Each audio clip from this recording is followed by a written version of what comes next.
I grew up, or at least I spent the summers on grandfather's ranch up in the middle of Utah, and it was 22 miles from Bryce Canyon and Ruby's Inn. That was the closest phone. It was the closest store.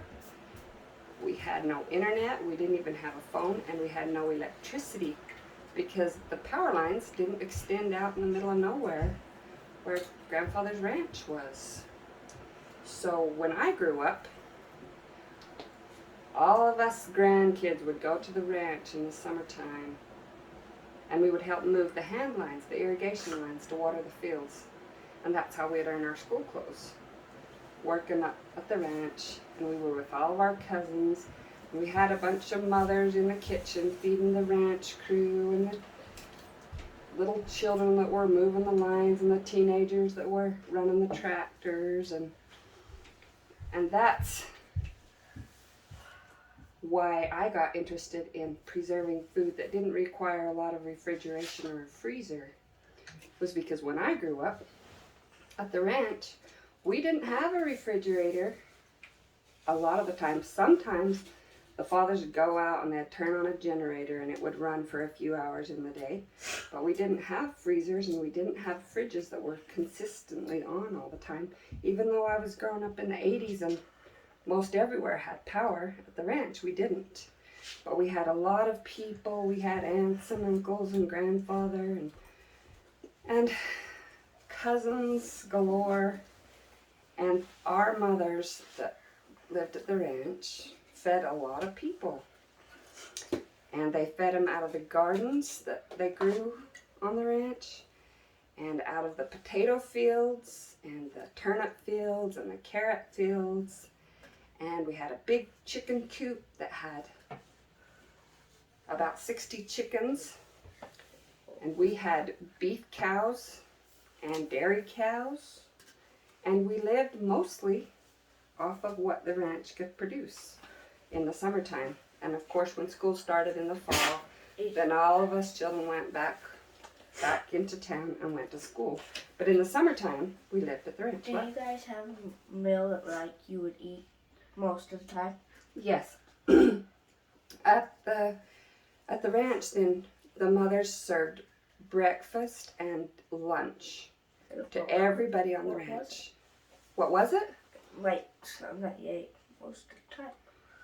We had fried potatoes and eggs a lot in the morning for breakfast, and a lot of times we'd have watermelon. Grandfather could pick out the best watermelon, and cantaloupe and cherries and peaches and fruit that was summer fruits that were in season.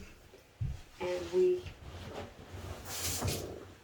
ate really well. It was simple food, it was homemade food, it was homegrown food, but it was good food, and there was lots and plenty of it, and we worked hard and played hard, and we didn't have any devices. So that helped, I think.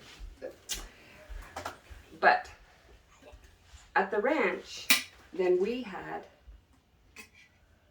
what we called the pantry.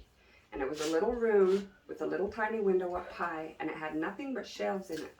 And it was insulated really good to keep the food really cool. And when the teenage boys milked the cows, they would bring in the milk in the milk buckets, and us girls, or the teenage girls, would strain out the milk, and we'd put it in big silver bowls in the pantry and let it cream. And then the mothers would go in after it's set for a few hours or overnight, and they'd skim off the cream and put it in a separate glass jar, like glass pickle bottles, and save off the cream and put it on a separate shelf in the pantry, and gather up the milk. And I didn't like to drink milk at the ranch. It wasn't cold, it was room temperature, and so we didn't drink the milk a lot, even though there was plenty of it. I never really learned to like it. And but they had plenty of cream to cook with, so we had whipped cream and a lot of jello and casseroles and things like that was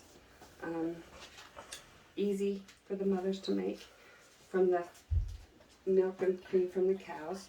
And every once in a while there would be so much cream and so much milk that the mothers would put some cream in quart bottles or 2-quart bottles, and they'd give all of us children a bottle and say, shake, shake, shake, shake, shake, shake.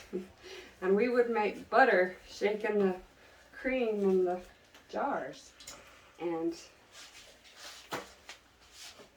that's how we made our own butter sometimes. And then the little boys were in charge of going up and gathering the eggs from the chickens. But the mothers usually liked to feed the chickens because the little boys would go out there and waste the chicken feed and throw it around and have too much fun in the chicken coop. So the mothers didn't like that very much.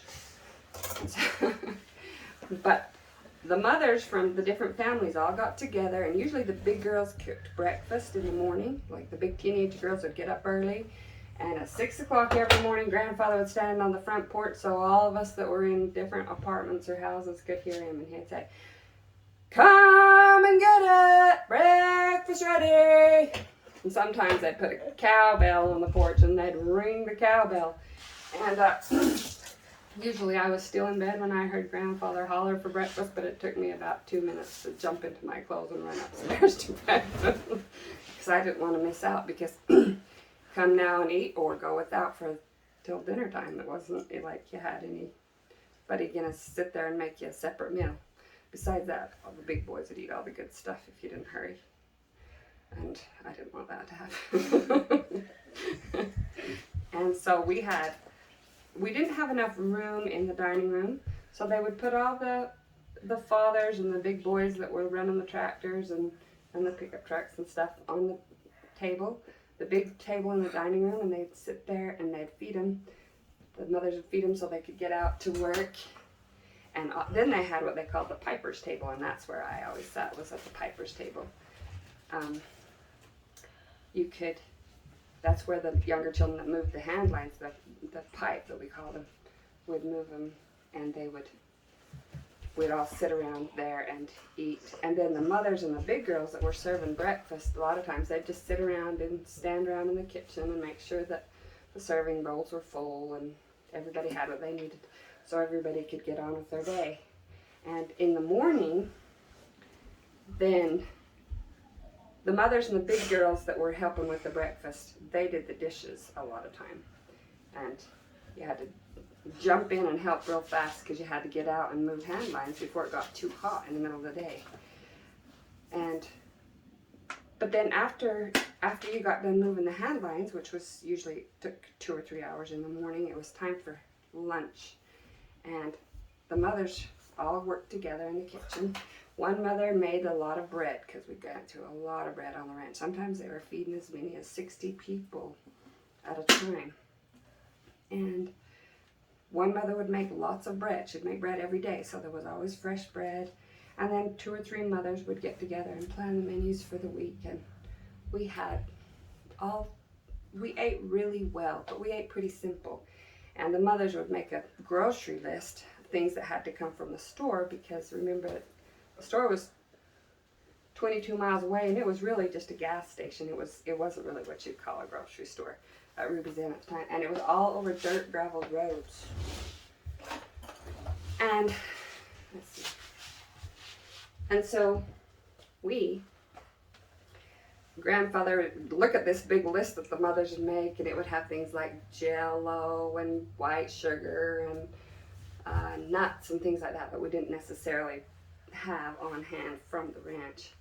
And he'd look it over and he'd say, "Oh, nothing the bag of beans won't fix."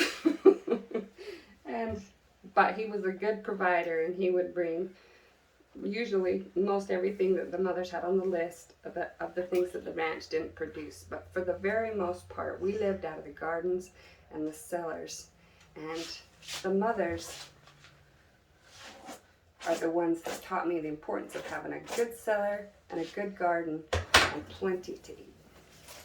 Come here, Carolyn, I'm ready for you.